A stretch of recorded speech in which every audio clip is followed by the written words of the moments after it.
Glamour ప్రపంచంలో మెరిసిపోయే తారలకు అందం అదృష్టం మాత్రమే కాదు, అంతకు మించిన భయంకరమైన సవాళ్లు కూడా ఎదురవుతుంటాయి.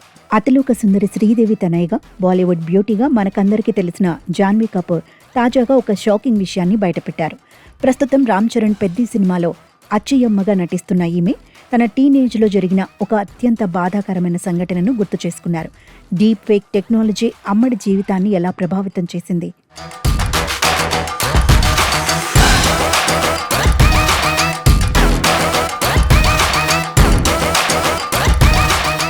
తాజాగా ఒక పాడ్కాస్ట్లో పాల్గొన్న జాన్వీ తన 15 ఏళ్ల ప్రాయంలో జరిగిన ఒక చేదు అనుభవాన్ని పంచుకున్నారు.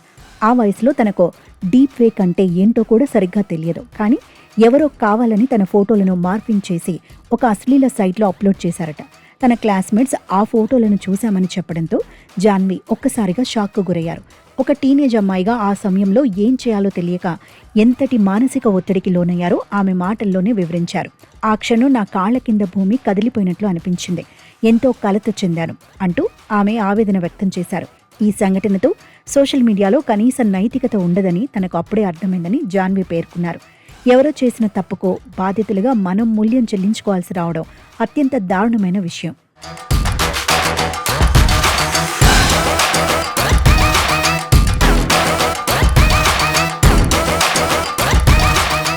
కేవలం టీనేజ్లో మాత్రమే కాదు, నేటికి ఈ డీప్ ఫేక్ సమస్య ఆమెను వెంటాడుతూనే ఉంది. ఆర్టిఫిషియల్ ఇంటెలిజెన్స్ సాయంతో సృష్టించిన నకిలీ ఫోటోలను చూసి కొన్నిసార్లు అధికారిక వార్తా సంస్థలు కూడా అవి నిజమైనవి అనుకుని వాడేస్తుంటాయని ఆమె ఆవేదన వ్యక్తం చేశారు. ఇది కేవలం పర్సనల్ లైఫ్నే కాదు, తన వర్క్ లైఫ్ బ్యాలెన్స్ను కూడా తీవ్రంగా దెబ్బతీస్తోందని ఆమె వెల్లడించారు. ఇలాంటి విషయాల మీద గట్టిగా గొంతు విప్పి మాట్లాడాలని, పోరాడాలని ఆమెకెప్పుడూ అనిపిస్తూనే ఉంటుందట.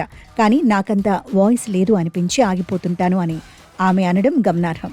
ప్రశాంతత లేకుండా చేస్తున్న ఈ టెక్నాలజీ దుర్వినియోగం వల్ల సెలబ్రిటీలు ఎంతటి మానసిక క్షోభ అనుభవిస్తున్నారో జాన్వీ మాటలు ప్రతిబింబిస్తున్నాయి. గతంలో రష్మిక మందన్న వంటి హీరోయిన్లు కూడా ఇలాంటి డీప్ ఫేక్ బాధితులుగా మారిన సంగతి మనకు తెలిసిందే. సాంకేతికత పెరుగుతున్న కొద్దీ ఇలాంటి ముప్పులు కూడా పెరుగుతున్నాయి. ఒక సెలబ్రిటీ అయినా, సామాన్య మహిళ అయినా సోషల్ మీడియా భద్రత అనేది ఇప్పుడు పెద్ద ప్రశ్నార్థకంగా మారింది. జాన్వీ కపూర్ ధైర్యంగా తన గతాన్ని పంచుకోవటం వల్ల కనీసం ఇప్పుడైనా నెటిజన్లలో మార్పు వస్తుందేమో చూడాలి.